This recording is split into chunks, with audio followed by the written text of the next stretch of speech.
Welcome to the Face to Face Podcast, Season 2, Episode 14, where we're going to unpack the way that billionaires think. You don't want to model what people do, model what they think. Insight from two of the most famous billionaires, what Jay Kinder learned on his trip to Omaha, Nebraska. Let's get started. This is Face to Face with the co-founders of the National Association of Expert Advisors, Jay Kinder and Michael Reese.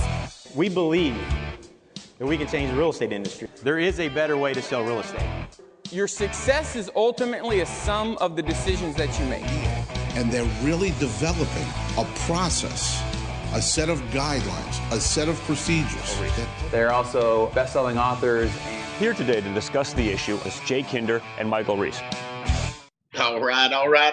What's going on, Mr. What's Reese? up, How you man? doing, Man, Man, I was jealous. I saw your trip, man. Looks like y'all had a great time. You just so you know, you look good in your suit. You look Appreciate like money. I really had a hard time with the whole suit situation. Stuman, of course, Ryan Stuman is who I went up there with, and a few of his buddies, and I really didn't want to wear a suit, and more importantly, I didn't want to fly private in a suit because that, the whole goal in flying is trying to be comfortable. But Ryan wanted to dress up to the nines. Of course, he was shooting some video and stuff, so I was like, all right, man, we're gonna dress it up. Then let's do this. So, but anyways, yeah, I was really not wanting to wear a suit, but it did turn out to be not such a bad thing, I think. So it's all good. It's all good. So tell me a little bit about the trip.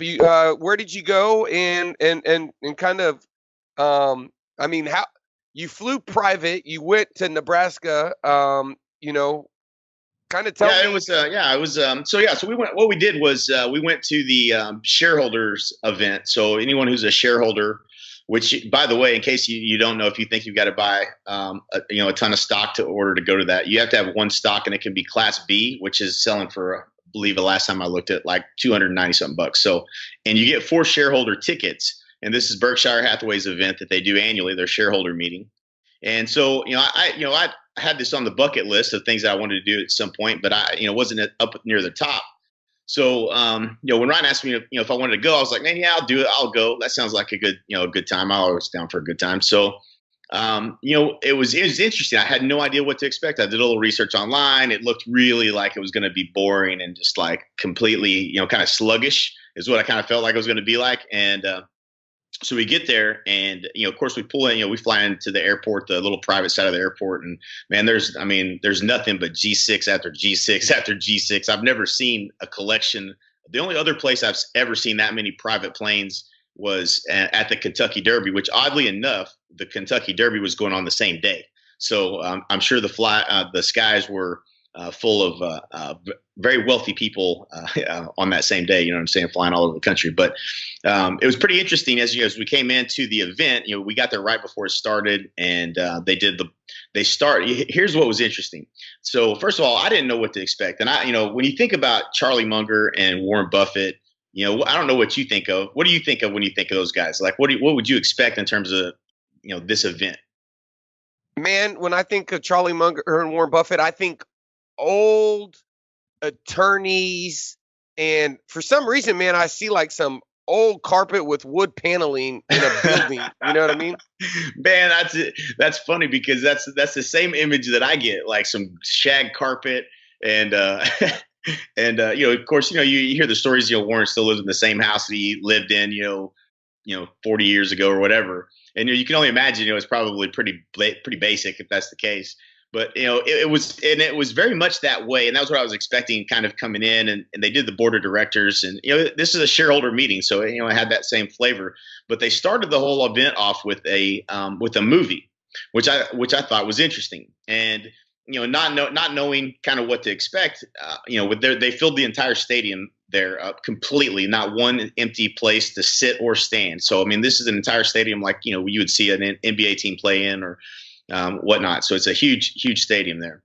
And the whole thing is full, floor is full all the way up to the top, even back around behind them, behind the curtains, all that seating up there was full. Like they didn't leave one empty seat. And so that was, that then I'm starting to get like, oh man, shoot, I don't like sitting next to people being all crammed in and everything. And they start playing this movie. And the movie was, and this is interesting because I want to get your perspective on what your thoughts are on this. Because I started thinking, man, they are up to something here. And they played this movie, and this is what they do every year. And I happened to sit next to a guy that had been coming for 20 years. So he was nice enough to let me have a seat. He said his son had called him and told him he wasn't going to make it, and he was from Omaha. And of course, you see people that are there in their overalls and coveralls. I mean, people that have been there a long time. And then you see people from all over the world there. I mean, it was really a melting pot of different people. And they started playing this movie, and in the beginning, Warren had recorded a video. And he had said, these celebrities that we do this movie every year, and these celebrities that do the endorsements that you're going to see here, they do them often, at their own expense. There's no charge to us, and they do them, it's no cost. Essentially, what he's letting his investors know that, listen, we didn't pay for all these endorsements, so you don't have to freak out and think we're spending a bunch of money on this movie. I think is kind of the place he was coming from. And then they went on to have it was every bit of an hour long movie. And the whole time, it was incredible, the number of celebrities that were involved. And you could tell they had recorded some parts of it, and then the celebrity would do their part. And so, like, he was in a fight with Roy Nelson. I don't know where I was coming for that from. With Mayweather. So Mayweather and Warren Buffett, he's trying to get in shape. Okay. So the whole theme of this whole thing is Warren's trying to get in shape. He's working out with Arnold Schwarzenegger, then he's working out. And all along the way, there's all these companies that Berkshire Hathaway are just like embedded advertisements like you would see in a typical movie, right? So they would have embedded advertisements for Dairy Queen or for Coca-Cola, for See's Candies, and all these different companies that they invest in. And it was all throughout the whole thing. He really looked like he was actually in a little bit of good shape. Now, here's something that I didn't know. Guess how old Warren Buffett is? Man, I'm gonna guess that I'll say that he's 88. Yeah, that's a good guess because he's going to be 88 in August. And guess how old you probably saw the student probably posted about it. No, I didn't. So guess how old Charlie Munger is? 96. Close. He doesn't look. He's 94. 94. He's 94 years old. I had no idea. I thought they were, older than dirt. You know what I'm saying? But I really had no idea they were that old. Because when you think about being, I don't know what I'm going to be like when I'm in my, approaching 90 years old. But I've seen some really sharp people. But this guy's managing, $300 billion worth of, company, of money. You know what I'm saying? And all these different companies and entities. So I mean, when you're at the shareholder meeting and these are the two guys that have done it. These are the two guys that everybody believes in, and they're approaching, 80, almost 90 years old, almost 100 years old. There's definitely the elephant in the room the whole rest of this after this presentation of this movie, which again, I think, my belief is that they were showing him in shape, trying to get in shape and showing him to be doing all these athletic things. He played LeBron James and beat him in horse or something like that. And a few other different things. All the while they were selling like I've never seen people sell before. And I'll tell you this, Warren Buffett has a hell of a personality. I think, I never would have dreamed it in a million years. That guy's pretty funny. And so, he was playing the part. He was playing the part where he was fighting Mayweather. He was cussing him and they was bleeping him out and he was going all nuts and people were having to hold him back. He looked like he was just pretty much not like an 88-year-old man that's going to die anytime soon, which I'm sure is kind of the picture that they were wanting to portray. But what I was most impressed with about the whole movie was how much I was at a marketing and sales event. And, when you think about Berkshire Hathaway, I never thought, and maybe you have a different perspective, but I never thought about them as a marketing and sales organization. I thought of them as, this is a company that invests in private, a lot of private companies, and they own everything from, BNSF railroads to Dairy Queens to, some of the craziest things that I've seen, and walking through this trade show. By the way, there's a trade show that's attached to this whole thing with all of those companies that are there, right? So it's basically like going to the state fair for a Berkshire Hathaway state fair. There's a big sales pitch of all their companies and why you should invest, and then the rest of the next 2 days are rest of that day and the next day are all 100% Q&A for anybody that's asking questions, and they pre-select them. At least to a certain degree, it felt though they didn't pre-select them, because there was some of them, man, they just totally didn't answer and just blew off and said, we're not answering that one. Just go to the next one. But they answered questions all day the next day. So they had a lot of really interesting questions, and from people that had some really good insights as into like, hey, how are you going to do this, or how are you going to do that, or whatever. And we can get into some of that, but it was certainly fascinating to see that they were a sales and marketing organization, because I believe that's what we do, right? That's where we're wired in, is always in sales and marketing, always thinking sales and marketing. But I felt like instead of it being all stodgy and kind of old and like a boring shareholders meeting, I felt like I had entered basically the superheroes of marketing and their event. That's what I felt like I was watching. So that was a pretty cool experience to realize, hey, man, these guys are no different than us, man. They are marketers at trade, and they think marketing and sales. That's awesome, man. How many people you think were there? Inside the room there, I think they said that it held 40,000 or so. And I want to say that I'm just totally guessing. I never looked at, what the newspapers or anything said, but I'm sure it's in excess of 100,000, maybe 120,000. They come in for the event. Yeah. You, if you really think about it though, he really is great at positioning himself as being trustworthy with your money. If you think about it'd be funny one day to find out like if Warren Buffett was like some secret lavish, billionaire with a house in Malibu, you know what I mean? Right. It almost wouldn't surprise me. He's such a, he has such a cool, demeanor. He's just in the way he answers questions and his straightforwardness. It was very interesting, because I know you have too, but we've read a lot of his stuff, and, I've got, old Charlie Munger's almanac over here on the bookshelf, and Buffett Bites and all this different stuff. And when you read through all that stuff, it's it just doesn't give you any personality, and he definitely has personality. So one of the questions, so I'll go through a few of the questions, because I want to kind of just dive in, and again, we won't spend a tremendous amount of time, but I think there were some big takeaways, and maybe we can dive a little bit deeper on some of this as well, if it makes sense to. But some of the questions that people were asking were interesting. And one of the very first, actually, it may have been the very first question. And it was a long question, and I don't know all the context, but essentially, apparently the relationship that, Berkshire Hathaway has with Wells Fargo is who they have their money with, or it's the banking institution that they work with, and whatever capacity that might look like. And the question was in reference to Wells Fargo and all of the challenges of Wells Fargo had been facing. And I think there had been somebody that had stolen some money, or something that they had done at the executive level, or something. There was something involved that Wells Fargo, I don't know if you've seen it, but that they've done recently, and it was definitely making it a questionable decision to be in a relationship with them if you were Berkshire Hathaway, and maybe looking at another option. This is kind of how this question was positioned. And it was, first of all, when they sit down to start doing these questions, they sit down, they open a Coca-Cola, and they try to open up a couple of boxes of See's chocolate candies, and they literally eat See's. I don't know how many cases of See's chocolate candies these two guys eat, but it's almost clear to me that they invest in companies like See's candy so they can eat chocolate. I mean, it was just comical to watch them, popping these candies all day long and drinking Coca-Cola. It's definitely not good for the health image they were trying to portray, probably.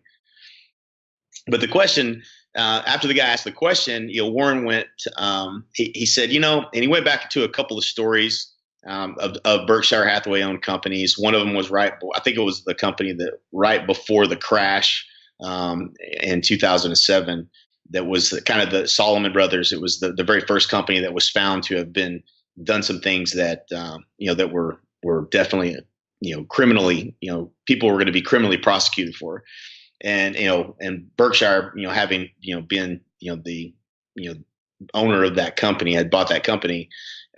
He had to kind of defend that, at that time. And he said, over the years, he's had a lot of companies that have done the wrong thing. And you're going to go through times where you've done, your company's done the wrong thing. And it's not, he said, right now, there's probably going to be some unsettling news, soon that we will find about a company that we own.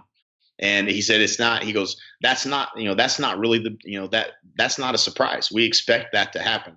He said, but what we want to do is we want to make sure that we fix it. And that seems just kind of simple on the outset, right? But he went a level deeper, and it reminded me of the 25 biases, and I knew there was something there that he was digging on. And he said, what we really want to pay attention to is what are we incentivizing that would drive that kind of activity, and what are we, where do we have incentives that are not in alignment with the values of the company, and where do we have incentives that are misaligned somewhere, and what are we doing as a company to fix that? And when you unpack that for a minute, and you're sitting there in the room with 40,000 people, and you realize that Warren Buffett is taking it down to the principle of if you got somebody doing something underhanded in a company, a big huge company, that it's not that person, it's probably not that person, it's probably not the manager, it's probably something that's underlying in the business model as it relates to compensation and behavior. And that was really all he wanted to break it down to. And he said that you got to define what that is, you got to find that, and you got to fix it. He said, but in almost every company that he's ever been a part of, when there's a problem, there's generally misalignment of what is being incentivized, what kind of activity, what kind of actions are being incentivized in the company. And I thought that was just profound because, and all the companies that we've been a part of, Mike, I think, it's definitely been the most consistent thing that pops up when there's a problem, in any shape or form in terms of, the right people doing the right things. Misaligned compensation is obviously one of the first things you can look to drive the behavior that you want. It's not the only thing, but it's certainly, if it's misaligned, you're certainly not going to get the results you're looking for. And, so I guess my question to you would be is, after hearing that long ass story, what is your kind of takeaway on that? Or what are some situations that you've had, or maybe some people that are listening have, that can take away from this as far as, alignment and compensation and the importance of that as it relates to your real estate team or any business that you might be in?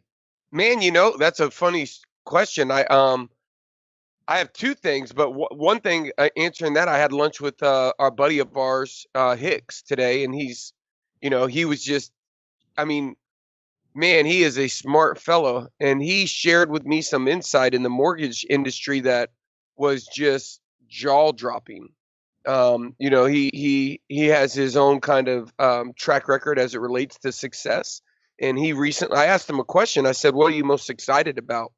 And without getting into it, because I couldn't even do it justice, he was just telling me about the fees that where he worked for a specific mortgage banker. He went through everything, how he had negotiated his deal, what he did, how he, I think he did $200 million in loans last year himself. Wow. It was pretty incredible. But he went through telling this story, and in telling the story, he said he left because of compensation. And he told two stories. This is so funny you asked this. The first story he told me is he had like 9 houses under contract. He's building houses, 9 specs. Wow. And he's bulldozing houses, and he has 5 on one street he's building. And with this first builder, they did the first 4. He said, even today, he said the guy didn't show up. He said the guy hasn't shown up to meet with this person. He said, we're basically finishing up these deals and GCing the jobs ourselves. He said, because the guy got paid regardless if the house ever sold. He said the next 5 we're doing with this next builder, he said, what I've learned was the model. This was literally what he said. He said, we're now aligned on the compensation where we both split the profit. And so he said, I'm not having to worry about some fee. If the market switches, I can drop the price as low as I need to get out of them, and not worried about some fee I still have to pay to the builder. And he's like, man, he said, that builder, it's like I have 0 problems on any of those jobs, right? And this other job, he's getting pulled in to do all the work. So that's one thing that he shared that was pretty. Then he shared the same thing on why he left, took his entire company and made a switch, which was I'm not kidding you, dude. The story I told him, I was like, what you just shared with me is unbelievable. But he was basically he basically said the Darwinian thinning of the herd is happening now, and he doesn't believe half the mortgage people will be around in 12 months, and they don't even know what's going on.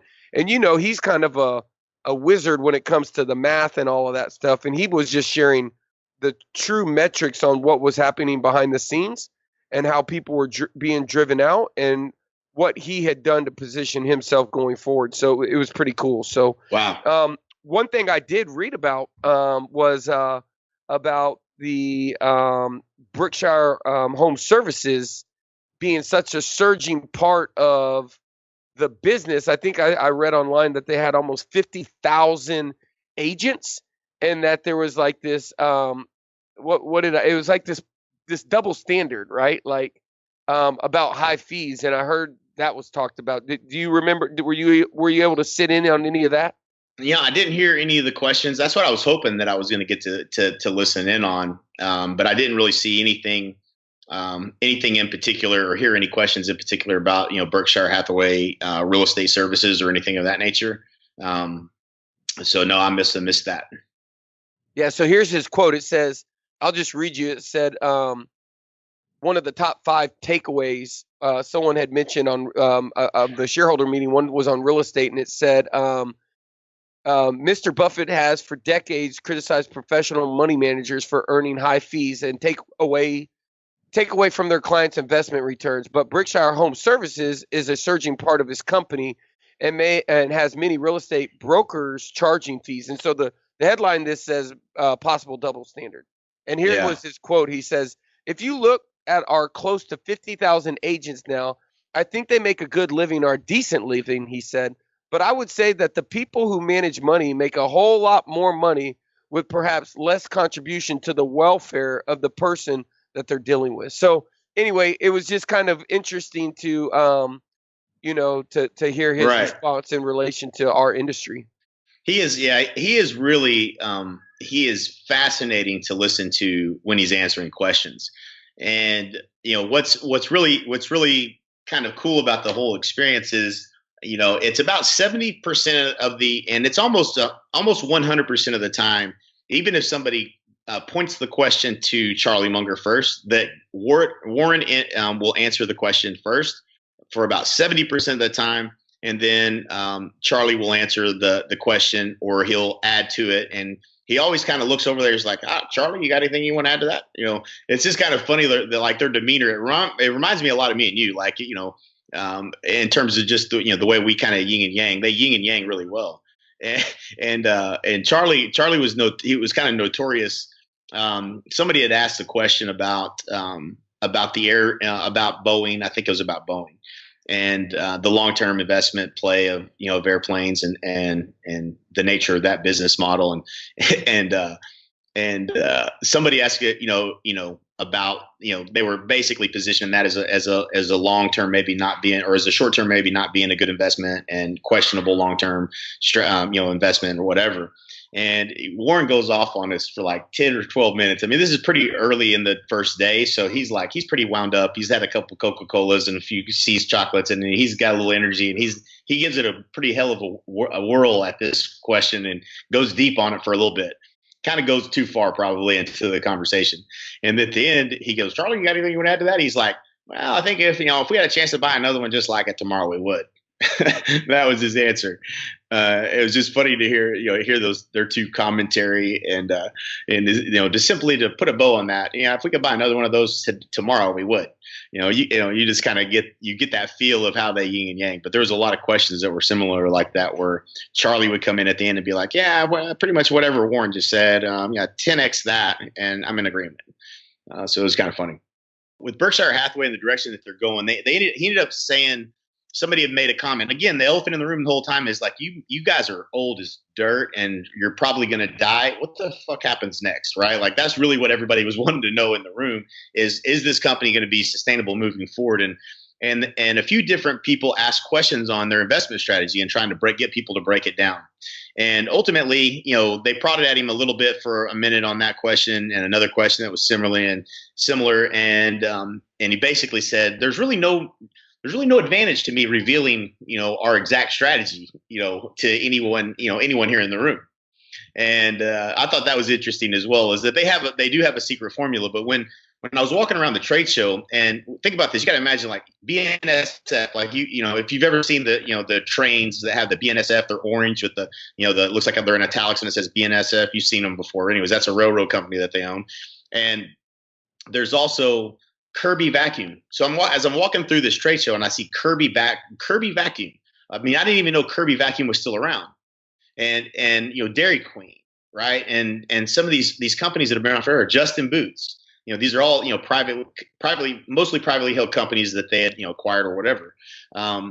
It looked to me like a couple of old guys that liked chocolates and eating a Dairy Queen. I mean, you can see these guys like in these environments and probably still uses a Kirby vacuum cleaner. And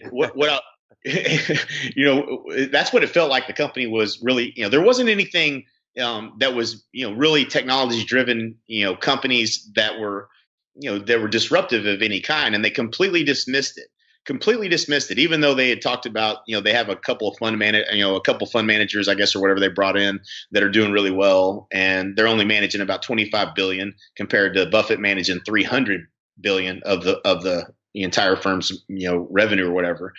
And so Buffett still stays pretty active, but there's not, the young guys aren't, they don't have a couple young guys that are doing it all, but they brought a couple guys in, but they just don't have, their portfolio just isn't, technology driven, or it doesn't seem like they're even looking to be in a position to combat against what technology might disrupt in whatever, all these different industries are.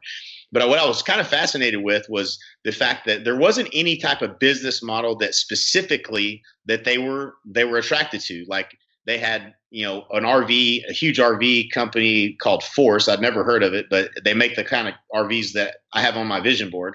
I can tell you that they're badass, and there was one of them there. And there's, they have, Kirby Vacuum, which is just, an odd selling model, right? So that's an old school selling model, door to door. They bookworm and so some publishing and some different things like that. So a railroad, right? So like and he talked about some of the ways that they make decisions in investing. And he made a comment. He said, and it was about capital allocation. The question was around how do you determine where you're going to invest capital in? If anybody who has some money and wants to invest, somewhere, how do you determine where to invest it? And he said, if you're wanting to find a formula for, where to invest capital, there isn't one. He said, you have to master the general ideas and learn to improve your judgment. And that was his answer to that question. I thought that was a really a great answer, that, there's no secret formula to where to invest capital that's going to get you a certain return. That, he opened the whole event off with, you're investing for the long term. And he told a story about how, his very first investment story, where he basically put some money in, it started losing right away, and then it took off, and then he got out, and then he told the rest of the story, the chart that continued to go up for the next 30 years, where he would have, made 50 times the money if he'd have stayed in. And that was the initial opening to the event, which to me was telling, right? I mean, does that mean he's seeing that the market might shift and they're trying to get people to hold their money in? Is that because they think, everybody thinks that these guys are going to die and keep your money in Berkshire Hathaway? What was the real positioning or reason for that positioning around, the money for the long term? Outside of that's always been his strategy. I don't think that's anything different than what he probably says every single year, but I just thought it was kind of interesting. That's awesome. Would you go back? Yeah, I would. I think that it was probably one of the more unique opportunities, they're legendary, right? I mean, I may never be able to have, we may never have another, they may not both be here or both be in the capacity that they can do that next year. I mean, you never know. So I think that I would put it on the short list if I'd never been, for sure. I don't know that I would go again next year. I think I got enough insight, not that I learned everything I need to learn by no stretch, but I think I picked up enough on Berkshire Hathaway to know that I probably won't be investing in it. I felt like their answers that they had were, as it related to anything disruptive, was kind of questionable. And the fact that they've got a few dying breeds, which I would say Dairy Queen and Kirby and even See's Candies, like even when you walk around, and I know you've got a marketer's eye, and when I was walking around, I looked at See's Candies, and I'm like, the marketing even sucks. I mean, like the branding sucks on that. They have one paint company that they did a fantastic job with their marketing, but like C's Candies is about the most boring look of any brand I've ever seen, and it's not distinguishable by any way stretcher of the imagination. And they had a huge booth, and I didn't even know what the heck it was until I got up close to it. I couldn't even figure out what it was, and that that's one of their big brands. So I just feels like those guys are the secret to that whole entire company. And by no means should anybody make stock decisions based on this conversation. Just so make a disclaimer. But just my feeling was leaving there was that those guys might have really good investment strategies that they follow, and I would be interested to know what the hell they are, because they're so vast across so many different types of business models that it fascinates me. But at the same time, my concern is that these companies that they may have held on to, long enough just because they really have loved the brands for the last 50 years or whatever, might not be the best portfolio to own. I don't know. So that's my 2 cents. But I thought it was a fascinating opportunity. I thought it was great to get to understand some of the ways that they think, and more importantly, I think one of the biggest mistakes that, and again, these are, and Charlie Munger's, we can probably put this in the show notes, but, the 25 cognitive biases of Charlie Munger, misalignment of compensation is probably the number one mistake that most companies are making and continue to make. Right, right. Well, one of the things that, can you hear me, Jay? Yeah. Yeah. So one of the things, they own Geico, and Geico was pretty innovative on marketing. Right. And it's insurance. So they own a lot of insurance, which they own NetJets, which was pretty innovative. Right. Right. So what's interesting to me is, I heard a story about Nebraska Furniture Mart, which was supposed to be the real estate deal of the entire globe century. Because of all the real estate, they actually get paid the tax dollars off all of the people, that are in proximity to that building. I don't know if you knew that, like other people who built stuff. So like their genius, and I don't know it, but it's probably in, they make their strategy look simple.